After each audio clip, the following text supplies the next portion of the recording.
दर्पण news. Hupari नगर परिषद बांधकाम विभागाकडे निविदा प्रक्रिया रद्द।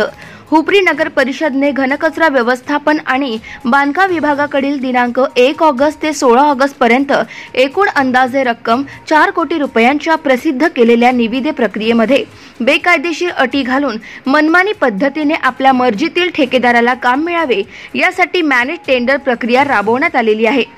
ती निविदा प्रक्रियेमध्ये भ्रष्टाचार झाला असल्याचा आरोप करत निविदा प्रक्रियेविरोधात नागरी हक्क संरक्षण समिती महाराष्ट्र राज्य शाखा हुपरी यांच्या वतीने 14 ऑगस्ट रोजी नगर परिषद कार्यालय यांच्या दारामध्ये बेमुदत आमरण उपोषण करण्यात आले होते। निविदा प्रक्रियेमध्ये भ्रष्टाचाराचे आरोप झाल्यानंतर मुख्याधिकारी अजय नरळे यांनी यू-टर्न घेत शुद्धीपत्र काढून 19 ऑगस्ट रोजी प्रीपेड मीटिंगचे आयोजन केले होते।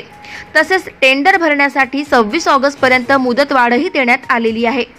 तसेच बांधकाम विभागाकडील निविदा प्रक्रिया बांधकाम संदर्भात निविदा रद्द करणे याबाबत निविदा समितीस अधिकार असून दिनांक 19/8/2025 रोजी निविदा समितीची आणि आंदोलकांची बैठक घेऊन त्याबाबत योग्य तो निर्णय घेण्यात येईल।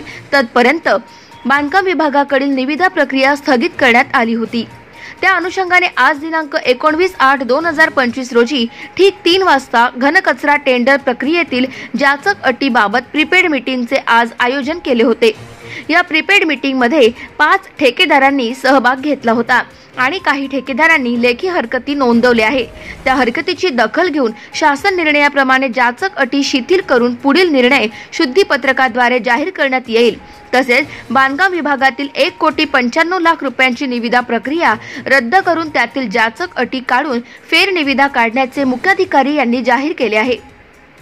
यावेळी मुख्याधिकारी अजय नरळे, समिती उपशहर प्रमुख सुहास माने, समिती सचिव सूर्यकांत रावण, समिती सदस्य राजेंद्र उगळे, दादासाहेब कामते, संजय पाटील, काँग्रेस शहराध्यक्ष प्रतापराव जाधव, गणेश वाईगडे, प्रशांत जाधव, संदीप भंडारे, पप्पू लोंढे, संतोष परीट मोठ्या संख्येने समिती सदस्य उपस्थित होते। Subscribe now and press the bell icon.